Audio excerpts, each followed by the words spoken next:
TG Plus News edizione di Venezia, buon pomeriggio. Apriamo il nostro notiziario parlando di sanità. È giunta ieri al Servizio Igiene e Sanità Pubblica SISP dell'ULSS 3 Serenissima la segnalazione del primo neuroinvasivo di malattia da West Nile nel territorio aziendale nell'estate 2025. Il soggetto colpito è una persona di 67 anni, residente nel territorio di Cavarzere, affetta anche da altre patologie croniche, è ora ricoverata nel reparto di medicina dell'ospedale a Padova per le complicanze dovute alla malattia virale. Nella giornata di oggi verranno eseguite delle verifiche nel territorio di Cavarzere, mirate a verificare la presenza del vettore nelle caditoie e nei fossati, oltre alla valutazione degli interventi di disinfestazione più idonei per ridurre la situazione di rischio.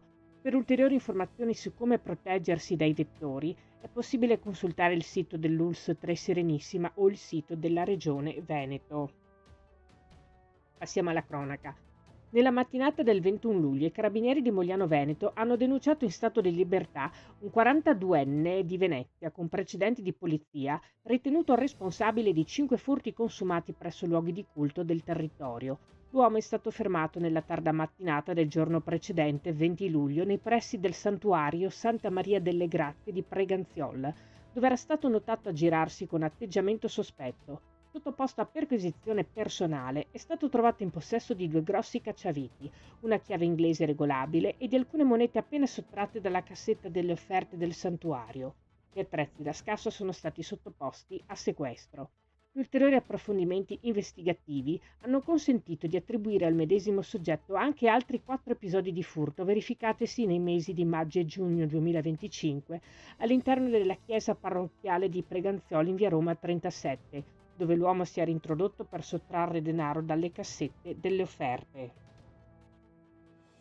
Nel contesto dei servizi mirati al contrasto della somministrazione di bevande alcoliche a minori, nella serata di domenica 20 luglio gli agenti del comando di polizia locale di Jesolo hanno sanzionato un'attività del Lido. Gli operatori hanno accertato la vendita di bevande alcoliche a 3 giovani ragazze, 2 sedicenni e una 17enne, tutte residenti nel veneziano. Avendo notato le giovanissime all'interno del locale intenti a consumare una bevanda, determinata successivamente secondo quanto riportato negli atti come un cocktail margarita a base di tequila, gli operatori procedevano alla loro identificazione accertando che erano tutte di età inferiore ai 18 anni. Da qui le contestazioni nei confronti dei 3 dipendenti del locale coinvolti nella preparazione dei cocktail e la somministrazione per una sanzione di 333 euro a ciascuno di loro. Restiamo a Jesolo, ma cambiamo argomento. Sabato 19 luglio una delegazione jesolana dell'Associazione Nazionale Bersaglieri, guidata dal presidente regionale Antonio Bozzo, ha fatto visita all'area monumentale Nuraghi Chervu di Biella, luogo simbolo della memoria storica e del sacrificio. La visita ha rappresentato un momento di profondo raccoglimento davanti alla pietra del riuso, posata nel 2023 e recante il numero 288, in omaggio ai caduti iesolani della Prima Guerra Mondiale. Il numero inciso sulla pietra ricorda i giovani di Jesolo che persero la vita combattendo su diversi fronti del conflitto. La delegazione iesolana, presente insieme ad altre delegazioni del Veneto e rappresentanti militari dell'11° Reggimento Bersaglieri, ha inoltre visitato la chiesa di San Sebastiano, dove riposa la salma del generale Alessandro Ferrero della Marmora, ispiratore della creazione del corpo dei bersaglieri, e successivamente al palazzo della sua famiglia.